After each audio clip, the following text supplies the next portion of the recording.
Good morning. Well, this is an important number because it's the wage and salary and benefit number the Fed follows the most, and it is up 1.2% for the month, for the first quarter, rather.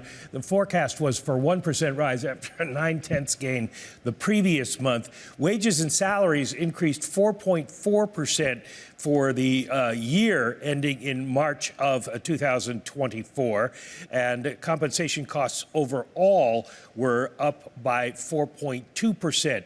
That's a decline in those numbers, so it does show some progress, but again, this falls into the category of not confidence building for the Fed as they try to decide when they want to get to cutting interest rates. This is really important because it challenges the idea of disinflationary employment. Yes, we're getting it at an aggregate level, but not necessarily when you parse through and weight things in a different kind of way. It shows that wage pressures are still there. What you see is that two-year yield now back at the highs of this year, which really suggests the Fed's going to maybe have to have a more hawkish tone tomorrow. Mike McKee, on Fed Day tomorrow, in hand, they will have not only this, they'll also have the ISM manufacturing number as well.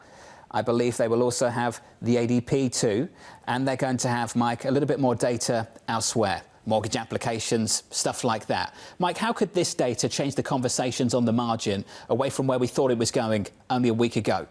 Well, I think it changes the conversation over a longer period of time. In other words, this shows that we are still seeing, as Lisa was talking about, wage pressures in the economy. They've come down a lot. They were up 1.1% in the first quarter of the year, and they had been up by a lot less, a lot more last year.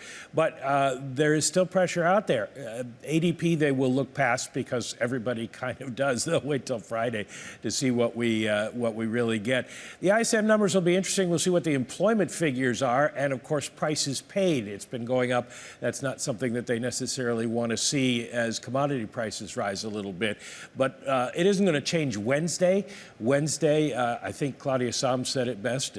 Jay Powell needs to keep his mouth shut, not say much, and I think that's going to be the bottom line for tomorrow's Fed. Mike, what are you going to do if you ask him a question and he repeats what you just said because he watches this show? I'll give him credit for that.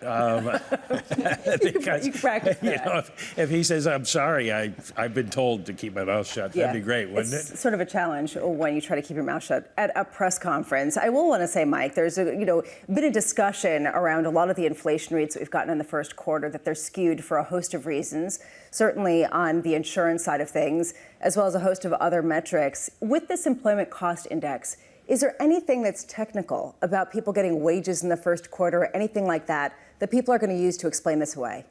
Not that I know of it, not that I've seen in the numbers so far. I mean, we've come way down. The year-over-year rate, as I mentioned, for private industry, 4.1%. It was a year ago, it was 4.8%. So we're seeing 5.1% rather. We're seeing declines, but this sort of fits in with the narrative that we've seen over the last 3 months, that inflation has sort of flatlined. It's gone up a tiny little bit. Doesn't look like it's breaking out, but the story of continual disinflation has sort of taken a breather. And that'll be an interesting question to ask Jay Powell, is why do they think that is? And why do they think it might resume if they do?